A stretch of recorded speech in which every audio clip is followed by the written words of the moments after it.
political science at Calcutta University.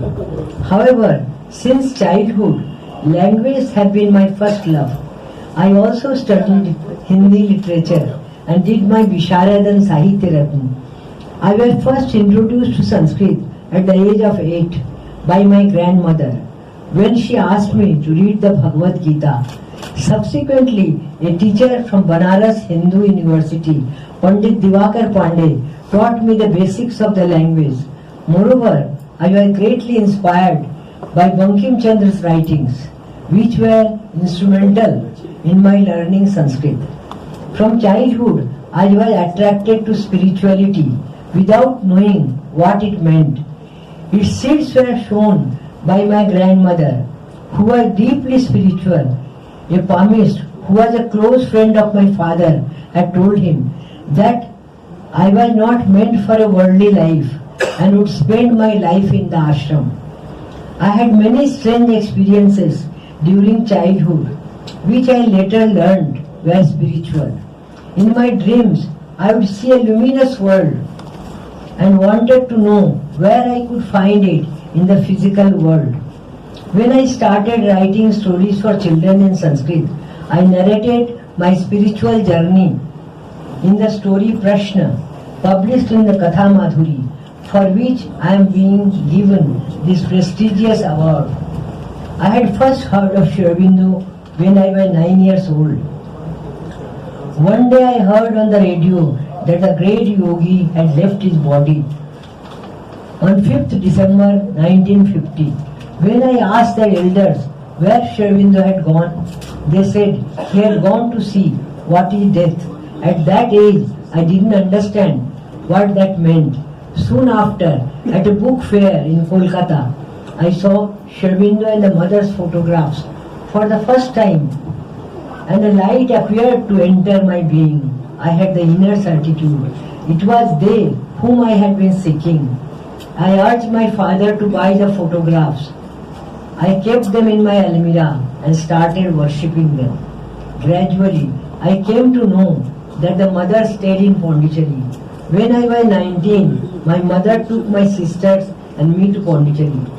On arrival, the place and the streets seemed familiar, though I had never visited it before.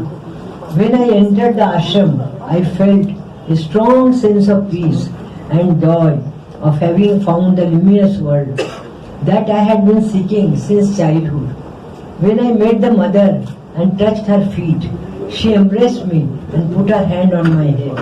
I felt that I belonged to that place. Though I returned to Kolkata, my heart was in the ashram.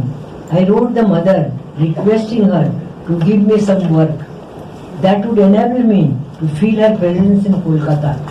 Through one of mother's devotees, I came to know of Lakshmi's house in Tollyganj, and the mother asked me to work there. Towards the end of 1969, the mother asked me to come to Pondicherry. When I prayed for some work, she gave me the opportunity to teach at the ashram school. When I was asked by the school's then registrar, Shri Joshi, about the subjects I could teach, I said political science, history, economics, philosophy, Bengali, Hindi and Sanskrit. When he showed this list to the mother, she said I should teach Sanskrit. I could not speak the language then, but I was inspired by the mother's word that one should think and write in the language one wishes to learn. My main inspiration were her words, Sanskrit ought to be the national language of India, and that each child born in India must learn Sanskrit. She also said I would like to have simple Sanskrit, not simplified. This opened a new vision for me. I began teaching in the ashram school and college. I started thinking and writing in Sanskrit and put all my efforts in making it a living language. I also practiced spoken Sanskrit in all my daily communications with the students. My younger students used to love stories, and inspired by their interest, I started writing simple stories and creating small games and grammar exercises. to make learning easy and interesting. I started writing these stories in the early 70s. Some of them were published much later with a view to help Sanskrit teaching all over the country. It was thus that Katha Madhuri and other booklets were published. When I had started teaching, academic Sanskrit did not have words for many things that were a part of modern life. Many such words were coined according to their etymologies by Sri Jagannath Vedalankar, a great Sanskrit scholar and sadhak who resided in the ashram. He was my guide, teacher and mentor, and I shall remain ever grateful to him for immense help, guidance and support. In my more than 5 decades of teaching Sanskrit at the ashram school, it is the mother's words that have inspired and continue to inspire me.